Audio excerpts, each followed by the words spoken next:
What's up guys, JP again with another deck profile video. Just completed locals last night, got first place after 3 rounds um, with Fiendsmith Yubel. I really wanted to see how the deck played uh, IRL, especially when I'm playing someone that's going to hand trap me. Matches I played this evening was I played against Drytron round 2. I played against Tempai, and then my final round, surprisingly, I played against Mimigo. No idea what the deck does, but it was such a grindy game. Deck's quite good, especially when they're going first. He went first, both. I lost dice roll, went first game 1, and then yeah, he just set stuff to my field, which is wild. But anyway, let me get straight into the deck profile. Just for the Yubel section of the deck, we playing the Terra Incarnate. Then we playing the Yubel. So Yubel gets popped, goes into Terra, and if you have the Nightmare thrown up, Terra can always go down into the Yubel or into the next card, which is the 3 Spirit of Yubel. Coated card. Lovely battle hand trap. Also sets to your field should you get trolled. I got trolled all evening. I'm not gonna lie. I got trolled all evening. Especially when you just because I'm playing the Fiendsmith section, so troll was super prevalent. Konami, please bring Call by the Grave 2. To be a nice defensive card to have. Next in the lineup is the 3 Samsara D Lotus. Followed by the gruesome Grave Squirmer. I must say, last night he put in so much work, especially to summon a 0/0 Fiend back from the graveyard. So much work. This is the list. This is your monster line for Yubel. Don't change it. Leave it like it is. Don't mess with it. You could always side out one of your Yubel, one of your Spirit of Yubel's post side, but I still like keeping it at 3. Next for the spells, and yeah, just the spells. So 3 Nightmare Throne and then the 1 Terraforming. Still goated. I remember in the one game I was like I had no real way of protecting my combo. I was like I was never so afraid of draw before in my life. I was kind of wild. I was like, I'm going to play into the role. If he has it, he has it, and he had it, which is really wild. I still set up somewhat of a board. I just couldn't combo further with the Nightmare Pain, but I still ended on Nightmare Pain with the Spirit on the field, and I had the Beckoning Beast on as well. But I still had 2 hand traps in hand, and I could still set the Imperm, which was surprisingly enough to slow down my opponent for turn to pass for me to then go full combo on the clapback turn. So still 3 Nightmare Pain, the Mature Chronicle, and then the Mature Chronicle will search me the best board breaking card in the deck, which is the Super Polymerization. As you know from my previous video, I still play the 1 Super Poly target in the extra deck. So that's for the Yubel section.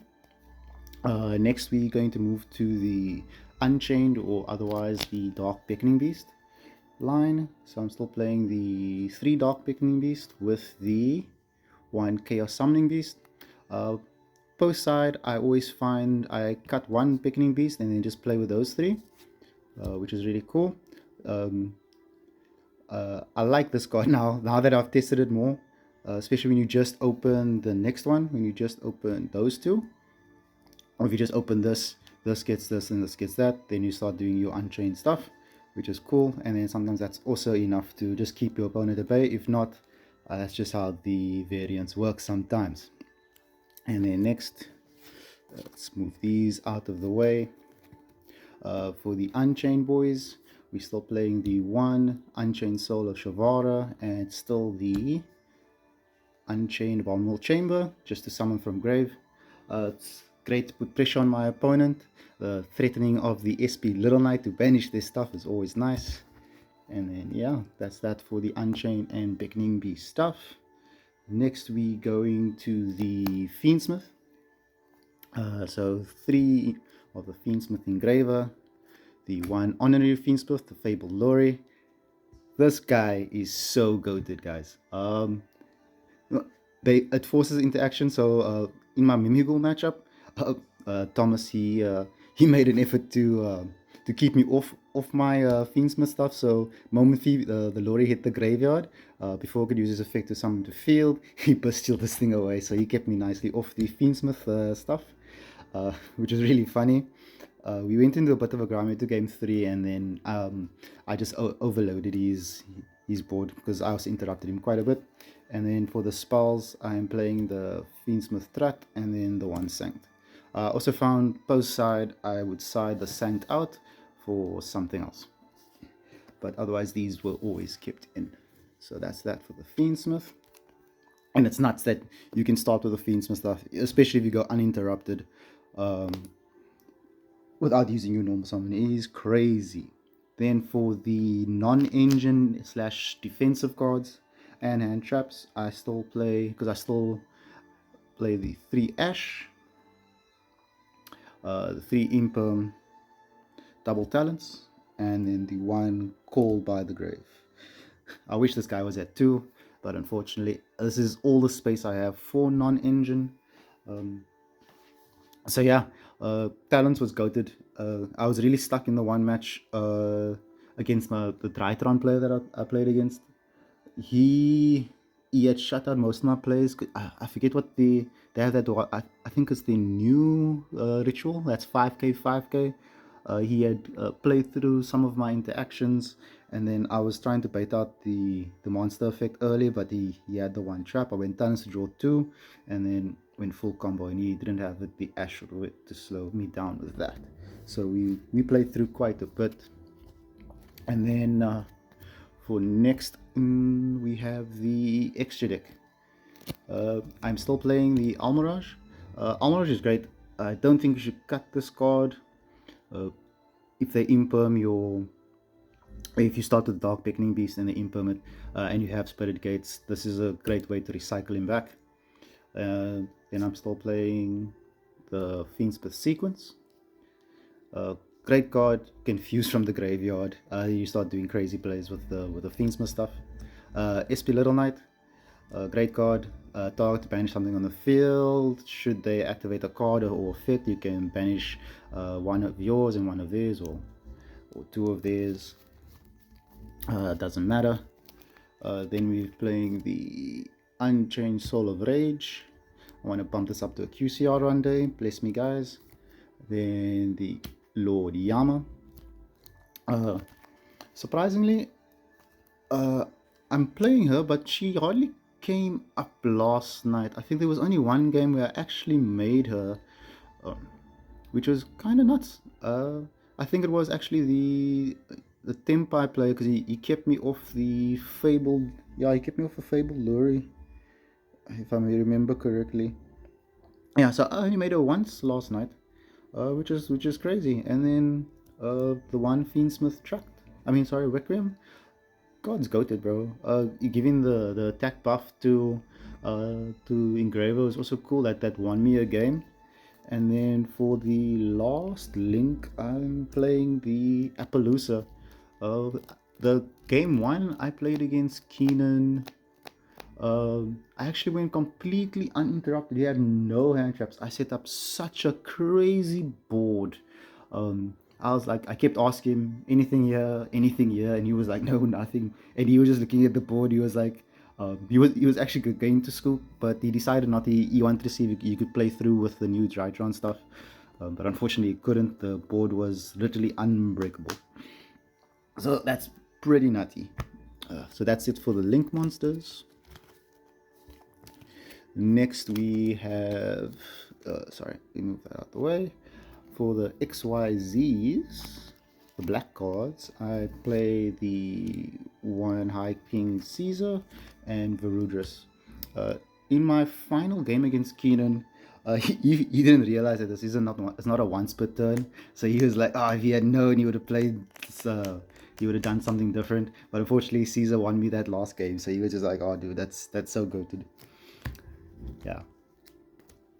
Next for the fusion lineup, it's nothing crazy. It's very much the same as the last list. So just the one Lacrima. Uh, God is good. When it gets into the graveyard, you can shuffle back a light fiend and burn your opponent. It came up uh, in two of the three games I played, and one I just did for fun, just because I could do it. And then the one that Desiree. Desiree also goated. He's a great inboard piece in my Tempai matchup.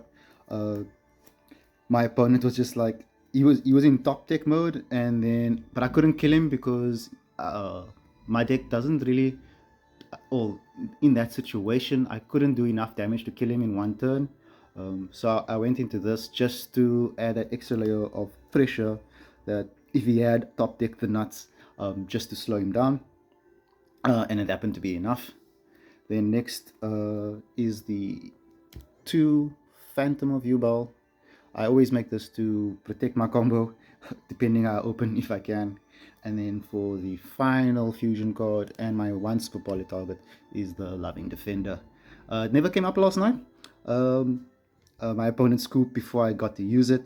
He was on like 2 in my last game. He was on 2,600, but I had a full board and I wasn't really sure what the Mimigools do. So what I did was I did all the Yubel stuff to get the 5 counters onto the Mature Chronicles Search Super Poly. Uh, he was on like 2-6 by the end of the battle phase. So I think I needed one more monster to do about 3k damage. So I just set the Super Poly and passed turn to see if he was gonna do anything, but he didn't top deck too well either. So he just scooped it up over there. So that's it for the extra deck. The side deck wasn't too interesting. It was just something I wanting to try. So we went with triple the DD Crow.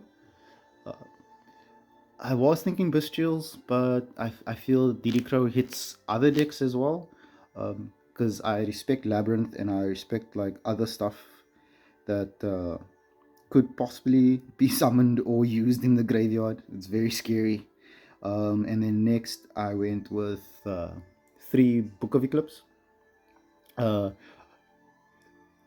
turning stuff face down doesn't really matter too much to me, but I also want them to, if they have the ash, I'd rather have them ash this, so it's also ash bait, which is great.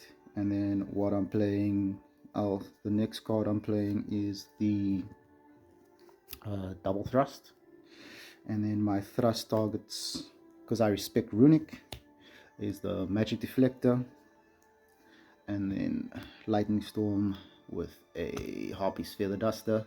Alti Harpy's Feather Duster. Thank you, Timothy. You still need to sign this for me. When I won my first locals, Timothy actually was gracious enough to pull me in Alti. That was great. So those are the thrust cards. Let's move these out the way. Then next, for the last couple of cards for the side, I'm playing triple cosmic because I respect Tempai. Tempai is crazy. I must say, my match against Sid, we were trading cosmics against each other. I used like 2 cosmics against him, and then he used 1 against me, which is really nutty. It was kind of fun. We went into like a cosmic cyclone war and then a hand trap war. Even though I don't play that many hand traps, we slowed each other down, but we both went into top deck mode. But I happened to top deck quicker than him, so that was crazy.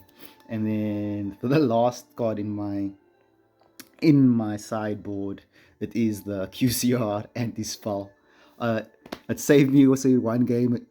I think it was my round 1 against the Tritron guy, against Keenan. He he was upset, but I couldn't. Also, it was slowing me down as well, and he didn't realize that. So I think it forced him to like play somewhat negatively, but I didn't realize that it was hurting me as well. So we stalled game for like I think 2 or 3 turns before I could actually like set up, and then yeah, that's the list, guys. We're gonna try it this weekend, see how it goes. Hopefully, I can get first place again. But Saturdays are usually 4 to 5 rounds, so hopefully, I can keep up the momentum. That's the deck profile. If you guys liked what you heard here, please like, share, and subscribe. If you didn't like what you heard here, I thank you for listening this long, and catch you on the next one. Cheers.